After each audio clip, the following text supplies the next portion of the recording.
শয়তানকে বলেছিল যে যাও এবার তুমি সব ঘুরে আসো।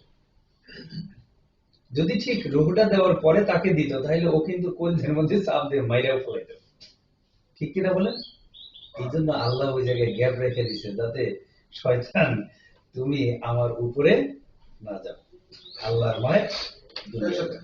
তো ঠিক এই জায়গাটা আল্লাহ রাব্বুল আলামিন তাকে একটা জায়গায় স্থির করে রেখেছে যাতে তার ক্ষমতাকে সে অনেক বেশি উচ্চ জায়গায় না নিতে পারে। যদি ঠিক ওটা হতো তাহলে আজকের অবস্থাটা কি হতো? শয়তান আপনাকে প্ররোচনা দিচ্ছে, আপনি শুনতেছেন না, ও কিন্তু ঠিকই আপনার আত্মার মধ্যে চাপ দিয়ে মেরে ফেলে, মারতো না বলেন? আবার শয়তানের প্ররোচনায় কিন্তু মারা যাওয়ার সিস্টেম আছে। যেমন আত্মহত্যাকে কি বলা হয়েছে? মহাপাপ বলা হয়েছে। তাইলে এই মহাপাপ বলতেই আত্মহত্যা কে করায়? শয়তান করে। শয়তান করে।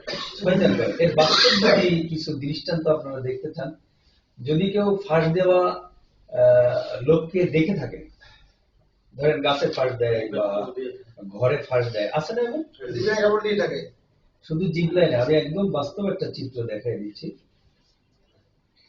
যখন কেউ ঝুলে পড়ে,